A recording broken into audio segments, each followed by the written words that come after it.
Salut à tous. Et aujourd'hui on se retrouve avec une nouvelle machine qui va te paraître très similaire à une machine qu'on a vue il y a pas si longtemps que ça sur ma chaîne. Une Husky Doshi. Donc une Husqvarna, mais cette fois-ci avec un Briggs & Stratton Dove. Donc vu que la personne est très soigneuse, j'ai eu la doc avec, tu vois, donc le Dove, ça ressemble à ça de base. Une fois que tu l'emmènes pour un devis de réparation, ils te la rendent sans les pièces, quoi, c'est cool. L'ancien proprio pense quand même que l'entretien a été mal fait, il comprend pas. Ça avait été fait là, en gros, fin 2020. Août de cette année, ça a serré. Mais tu peux encore le tourner à la main, mais il est très dur. Hein, même en enlevant le frein moteur, bien sûr. On voit des traces d'amorce de serrage au niveau du cylindre. Donc ça c'est un moteur que j'ai jamais eu, le Dove 750 Series. Donc ça va être très marrant de tout démonter et puis voir comment ça marche. Faut prendre en compte aussi que j'ai jamais le temps. Donc le truc principal qui sera fait, en tout cas ce soir là aujourd'hui, je vais te présenter 2-3 conneries. T'auras d'autres conneries qui seront présentées plus tard, avec les autres opérations que je vais faire sur cette tondeuse. Là, ce qui m'importe vraiment, pourquoi je commence la vidéo et pourquoi je l'ai mise dans l'atelier ce soir, juste après l'achat, c'est parce qu'il faut que je contrôle les tailles de Vilebrequin. J'ai bien envie de la swapper avec un GCV. Donc c'est une machine qui a déjà connu d'être penchée du mauvais côté. Elle avait été envoyée au garage, si tu veux, pour ça. D'ailleurs, garage où j'avais envoyé un carburateur à nettoyer aux ultrasons, celui du John Deere, enfin du bicylindre, Briggs V-Twin, si tu préfères, 13.5 OHV. Et il m'est revenu complètement dégueulasse, quoi, comme à l'origine. 1 heure, une vidange, un filtre à air, une bougie, tu mets 1h15, mais tu te fous de ma gueule. Et d'où tu fais un nettoyage carbu sur une révision alors que la machine elle est neuve? Et en plus, ils ont facturé à la personne de l'aspen, quoi. Enfin, le foutage de gueule. Ils ont facturé de l'aspen après avoir nettoyé suite à l'huile, quoi. Enfin, merde, il y a déjà de l'essence dans la tondeuse. L'autre, tu factures un plein d'aspen, quoi. C'est, enfin, des trucs fous. Des trucs fous, je vois sur les factures. C'est pour ça, suivez ma chaîne, apprenez de ce que vous voyez. Parce que moi, tu vois, c'est pas des tutos. Moi, c'est l'aventure suivie de mécanique. Je te présente des trucs, je te présente des projets. Je te donne mon point de vue sur pas mal de choses. Et parmi ça, si tu connais rien de base, on va dire, normalement, si tu veux te démerder par toi-même et que tu as les outils pour comprendre visuellement les choses et les adapter par la suite sur ton souci, ton matériel et ta vie. Donc, il y a ça aussi, j'ai fait l'achat d'une petite merdouille là. Comme ça, on va pas galérer. Hein, quand il fait nuit noire, là, quand t'es en dessous, quand tu veux montrer une connerie, là, très bien pour le prix. Bon, là, il reste une barre de batterie parce que, à cause de la tempête Aurore, j'ai plus de courant depuis de 4h écart ou 4h25 du matin jusqu'à 11h45. Voilà. Donc, je peux te dire, quand ça s'est rallumé, le frigo, il a fait « Ouais, on va pouvoir tout refroidir. » Où en étais-je? Sur la tondeuse plutôt que ma vie perso dont t'en as rien à foutre. Elle date de 2014, très très propre. Enfin très propre, jamais nettoyé, mais propre, les roues sont pas bouffées, les plastiques sont pas rayés, elle tombait à un très grand terrain, 3000 m², hein, tout le temps en mulching. Elle a servi 2-3 fois en ramassage, donc le panier il est comme neuf, et elle a failli me passer entre les mains, quoi. Alors, ils ont modifié, tu peux voir, bon, les roues, certains caches, le relevage de hauteur est vachement plus accessible, c'est toujours la même manette de merde, hein, donc faudra changer ça. Les petites papates de fixation aussi. Celles-là, elles tiennent la route, elles sont pas pétées, donc c'est cool. D'ailleurs, t'as même trop de lumière. Là, je vois des reflets blancs, c'est pas bon. Oui, parce que tu peux régler ça, tu peux régler la chaleur, plus blanc, plus jaune. Moi, j'aime bien jaune, donc ça va le faire. Et Auto Walk 2. T'as une manette à gauche, une manette à droite. Donc, le frein moteur que t'as ici. Le guidon qui est pas pété, hein. Donc ça c'est très bien. Enfin, ça fait une dépense de 70 € en moins si tu veux pour refaire la tondeuse. Un protège-câble à ce niveau-là, donc c'est bien ça aussi. Et un Briggs & Stratton Dove dans le sac. Regarde. Ah puis là tu peux voir, c'est cool ça. Attends, on va mettre fort sa race. Mais le grand angle m'empêche de faire ce que je veux. Ah, vois-tu là? Allez ZV1. Rayure. Rayure. Et oui, il aime pas les coups. Bon là il y a le frein moteur enclenché mais... Voilà, tu vois ça peut tourner mais... ça n'a pas envie de tourner. Mais ça tourne quand même. Donc c'est con hein, ils ont pas fait comme la Monsieur Bricot, ils ont filé les pièces. Oui, ah merde, attends, je te parle de la Monsieur Bricolage, j'ai toujours pas sorti la vidéo, parce que j'ai toujours pas acheté un joint de culasse. Mais, bon, il manque les pièces, c'est con, de toute façon j'aurais pas pu le refaire. La Monsieur Bricot, ça va venir, enfin son moteur du moins, pas le GCV, parce que j'ai swappé GCV. Donc on va... J'en étais où? Oui, ça on fera une autopsie quand j'aurai le temps. Hein. Nouveau Briggs, hein, je suis trop habitué au Quantum. Et là, faut que je regarde en dessous la taille du vidéo. Ouh, ça brille. Ça brille, il y a une petite rayure, et encore la peinture ici. Bon, tu vois... bon, elle devait être nettoyée de temps à autre. Hein. La lame, elle est propre, elle était déjà passée en affûtage, équilibrage, machin, pour un prix exorbitant. Et ce qui va m'intéresser là... donc je vais saquer la lame. Est-ce que j'ai accès au support? Tiens, comment le cacache? De petites vis Torx D27. Ok. Donc on va saquer la cloche en plastoc. Comme ça on va voir la traction en même temps. Et à mon avis, là-dessous, t'as beaucoup de merde. Enfin bon, déjà d'une part le client tourne en mulching. D'autre part, je vois facturation, contrôle de la courroie. Tu vois, et à mon avis, c'est jamais fait là-dessus. C'est de la connerie, enfin, les gens ils se font niquer, c'est dingue, c'est malheureux, hein. C'est dingue. Donc, normalement, si c'est pas des bâtards, c'est pas serré au pétard. Voilà, faut retenir cette phrase. Déjà quand ça fait clic, c'est... Oh putain. Ah bah merci les mécanos de serrer ça comme... Bah, le moteur est grippé mais pas au point de tenir la lame non plus. Ah, putain.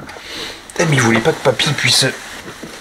Oh la vache, les gars. Mais putain, c'est comme... Tu vas chez Noroto, tu fais changer tes pneus. Alors, soit il serre pas les boulons, soit il t'étire le filetage, tu vois. Et là, c'était en mode étirage de filetage.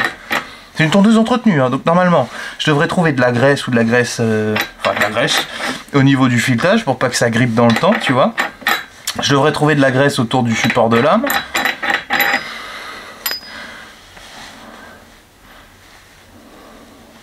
Alors, tu vois, le dépotoir, c'est peut-être la graisse d'origine.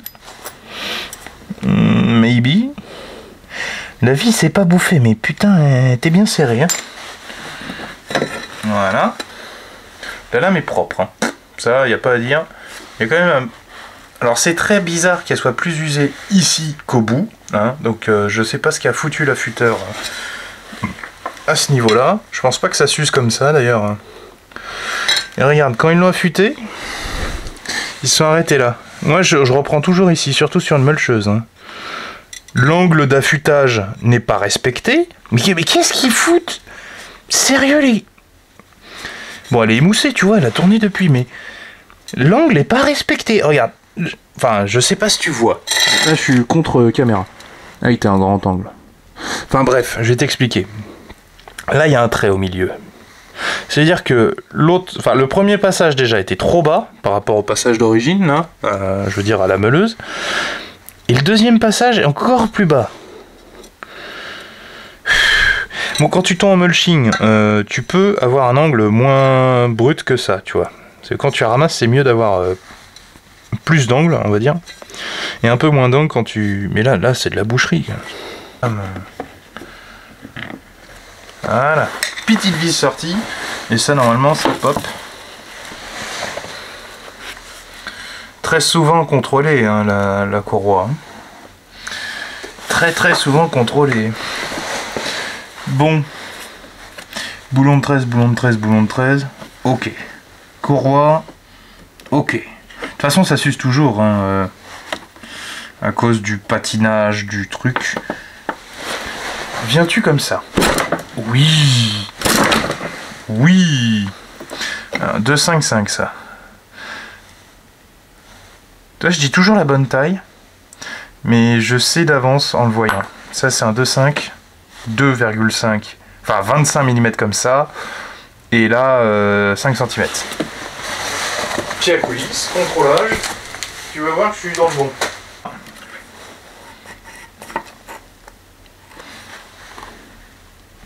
C'est ça, tu vois, je suis à 5 et quelques. Je suis à 5 et quelques. Et là, comme ça, est-ce qu'il m'a... Enfin, ah non, j'ai quoi en 2,55 ? Non, parce que le GCV que j'ai, enfin le GCV, il est trop long. J'ai le vieux petit Briggs et j'ai un Quantum là-haut qui fait ça. Mais je crois que la vis de Vilo est baisée. Je lui mettrais, franchement, je lui mettrais bien un GCV. Ça tourne tellement bien. C'est un XM50 que j'ai là-haut. Et je suis sur 2,5. Donc c'est ça, 2,5 par 5. Ok. Ouais, cette fois-ci, ils ont compensé avec le support. Mais ouais, donc quand même de la merde. Donc après, ce que j'aurai à faire, c'est débrancher les câbles, sortir les 3 boulons ici, puis c'est bon. C'est la première fois que je vois qu'il y a un petit point de marquage comme quoi ça a été bien serré à l'usine, tu vois. Là, je pensais terminer ce soir sur ma petite idée de ok, il faudra trouver un moteur, maintenant que tu as contrôlé. Et un abonné m'a filé ça. Franchement, merci à lui, parce que du coup, c'est pile ce que j'avais en tête. GCV 160 OHV, pas besoin de manette parce que auto de choc système. Et Vilo de 2,5 par 5. Donc, nickel, ça ira nickel. Et Pepper, il date de quand? Je sais pas de quand il date lui. Mais c'est impeccable. Il n'y a même pas besoin de manette d'accélérateur. Mais non, mais c'est parfait. Ça, puis le câble, il passe pareil pour le frein moteur. J'adore. Oui, c'est de la Spen que j'avais mis. Je sais plus comment on voit les dates. Enfin, c'est bon, j'ai trouvé quoi. Un bon Honda GCV 160 des familles, ça... Oula! Mais ça a redressé, mais... Ouais, voilà. Putain, j'ai envie de faire ça ce soir. Je pense que je vais saquer les boulons, pim, walou. Bon, je vais faire ça à l'ancienne, je pense. C'est quoi? Filetage dedans, et le GCV, c'est quoi? Boulon de part en part. Ok, bon, j'aurais juste les supports à changer. Et encore, je sais pas, j'ai pas... Ah, c'est cool, bah merci Patrice, hein. Franchement, tu vois, là, j'ai trouvé un super châssis pour le moteur que tu m'as donné il y a quelques temps maintenant. Très sympa. Il va être super là-dessus. Ça va être super. Et si c'est ce que j'ai en tête, tu vois, j'avais un grand chantier là, où t'as vu plein de trucs. Fauchage et tout ça. Je pensais remettre la Bernard réparée, tu vois. Je tombe chez moi avec, elle recommence à déconner. Donc, il est gentil, mais après c'est peut-être de... Alors, Michael m'a dit, c'est ta durite qui pourrit en fait. Et c'est vrai quand j'y pense, quand ça a été créé ces machines-là, t'avais pas d'éthanol dans l'essence. Donc j'ai beau utiliser du 98, l'éthanol en fait vient bouffer ta durite. Parce que t'as toujours un pourcentage d'éthanol dans le 98. Donc faut que je change la durite par une durite moderne. Et ça devrait aller, parce que en fait ça me fait des dépôts blancs, sableux dans le pré-filtre du carbu. Donc j'ai ça. Ouais, pétarade parce qu'elle a pas assez d'essence, quoi. Elle tourne pauvre, on va dire.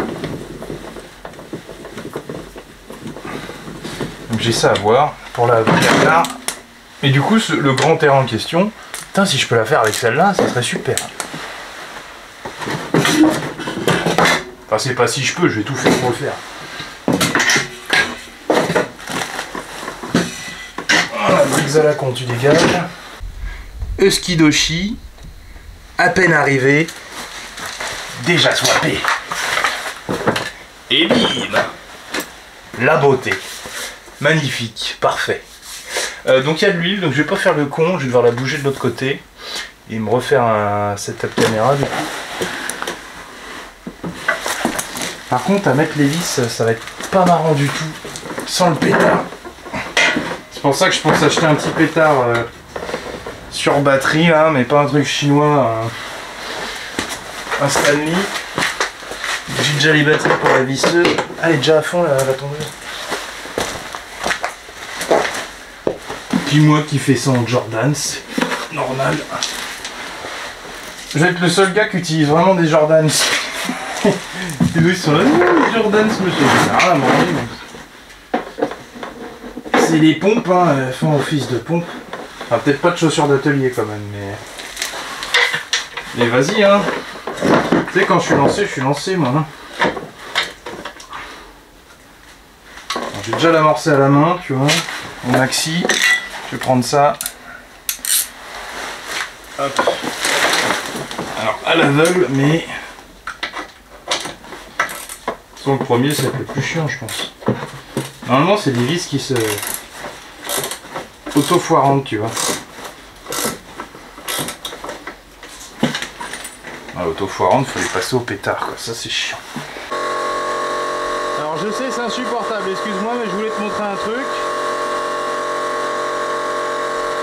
Alors, le trou, il est là. Tu vois, j'ai déjà mis un peu les deux vis. J'ai mis le tarot de la bonne taille de la vis, enfin du filetage, sur la visseuse. Vitesse 1 avec un couple à 14 au cas où. J'ai mis de l'huile. Et voilà. Parce qu'il est neuf et j'ai pas envie de forcer. Là c'est histoire d'être aligné, puis au moins une fois que c'est fait, c'est fait. Donc là je la mets à la main, je la fais au pétard.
Donc là, j'ai l'adaptateur de lame, je vais pas le remettre comme ça, hein. Faudrait être un peu con.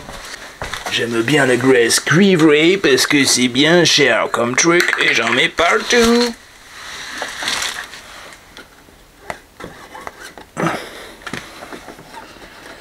Oui, je sais, je ne démonterai jamais ce moteur de nouveau, mais le prochain dans le futur se dira ouais, bon, le gars, c'était pas un connard, il a quand même mis de la graisse. Voilà, tu vas mettre droite. Sinon elle fout la merde après. Le support de l'arme, tu repères la clavette, hein, ici. Ça, faut que tu l'alignes ici. Putain, mais la perfection, quoi, la perfection, j'aime trop. Ouais, ça, c'est pas ça, par contre, c'est chiant, j'aurais peut-être dû la laisser. Ouais, attends. Ah bah voilà, tu vois, le prochain, il fera ça, puis ça en va tout seul. C'est vrai que c'est chiant de les remettre avec les courroies. Ah bon. C'est chiant, mais c'est moins chiant, tu vois. Donc la courroie est bien alignée dans son orificier d'origine.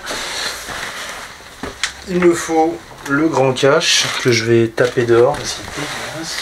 Elle sera état clinique dans pas longtemps, cette machine. État clinique, c'est pas en état pour aller à la clinique. Hein. La clinique, c'est moi. Donc état clinique, c'est elle sort de chez moi. Il y a des pitons d'emboîtage quelque part sur terre. Putain, pourtant c'est... Voilà. J'allais dire c'est flagrant, mais pas tant que ça. Et puis il faut les emboîter avant d'y remettre. Voilà. Et pourquoi ça fait chier? Il y a un truc que je zappe là. Peut-être la courroie qui me fait chier en fait, il faudrait qu'elle soit tendue. Voilà. Hop. Ça ici. Ça là. Il y a un truc qui coince, mais de je ne sais quelle planète. Alors je vais pincer la courroie pendant que je mets ça. Et ben voilà, c'est mis. Les Suédois et les Japonais, mais quelle alliance quoi. Eux deux, ils te refont le monde. La lame, je sais, il faut que je l'affûte. Mais vu qu'il est tard, je ne vais pas l'affûter.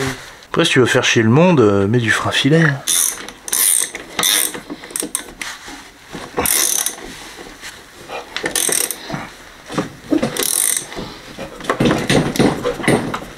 Voilà, ça suffit, tu vois, t'es pas là au pétard. Je vais regarder s'il y a de l'huile déjà. Oula, oui, c'est beau, c'est propre, c'est bien ça. Bon, ça a la moitié, mais c'est bien déjà.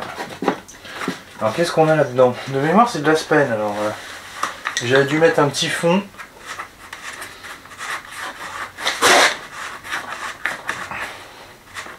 Qu'est-ce qu'il fait le bouchon?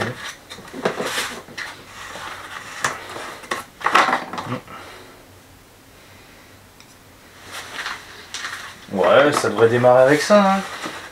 Il y a la bougie, il y a l'antiparasite. Il n'y a sûrement pas. Là on est arrivé, et c'est sûr. Bon, il y a marqué on, donc bon. Allez. Ouh, le bouchon il est chiant. Hein. À mon avis, c'est pas le bon bouchon, c'est pour ça, mais. À mon avis, c'est des bouchons qui faisaient clic clic clic ça. Ouais. Ça, c'est pas le bon. C'est très bizarre d'ailleurs. Enfin, ça y va, mais c'est relou quoi. Embrayage. Pas embrayage.